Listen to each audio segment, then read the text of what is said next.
मध्य प्रदेश की राजनीति और कृषि क्षेत्र से इस वक्त की सबसे बड़ी खबर सामने आ रही है। सीएम डॉक्टर मोहन यादव ने प्रदेश के अन्नदाताओं के लिए खुशियों का पिटारा खोल दिया है। सरकार ने न केवल इस साल को किसान कल्याण वर्ष घोषित किया, बल्कि उड़द उत्पादक किसानों के लिए एक ऐसी सौगात दी जो देश के किसी भी अन्य राज्य में अब तक नहीं दी गई।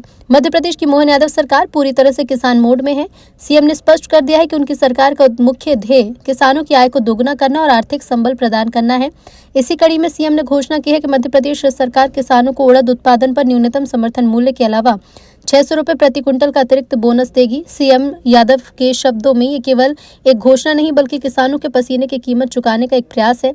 मध्य प्रदेश देश का पहला ऐसा राज्य बन गया जिसने उड़द पर इतना बड़ा बोनस देने का निर्णय लिया। मध्य प्रदेश सरकार के द्वारा, जैसा कि मैंने पहले ही बताया था, हमारे राज्य के अंदर किसानों के लिए किसान कल्याण वर्ष मनाने की जो घोषणा की गई थी, और जैसे कि मैंने कल अपने विधानसभा में वक्तव्य में कहा था कि हम अपने राज्य के किसानों की आमदनी बढ़ाने के लिए, खास करके गर्मी की फसल में उड़द को बहुत प्रोत्साहन देने के लिए एमएसपी के अलावा मध्य प्रदेश सरकार अपने किसानों के लिए 600 रुपये कुंटल का बोनस देने जा रही है।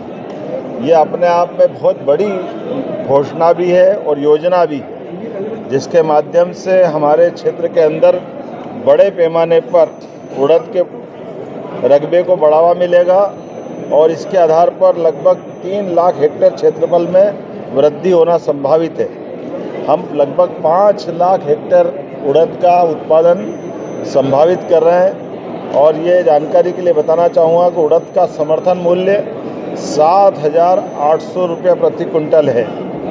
ऐसे में हम अपना 600 रुपये जोड़ करके ये उस तरह से उसको आगे बढ़ाएंगे जिसकी आवश्यकता है।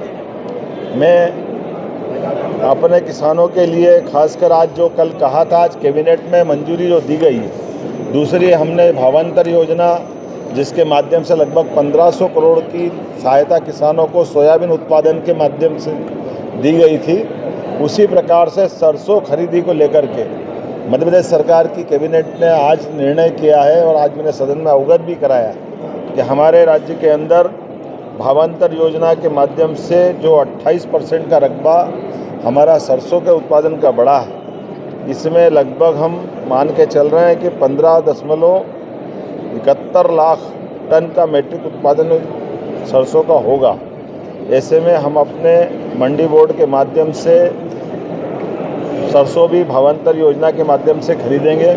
उल्लेखनीय कि पूरे देश के अंदर ये योजना लागू करने वाला मध्य प्रदेश एकमात्र राज्य है जो भावांतर योजना को अब तिलहन फसलों में भी लागू कर रहा है।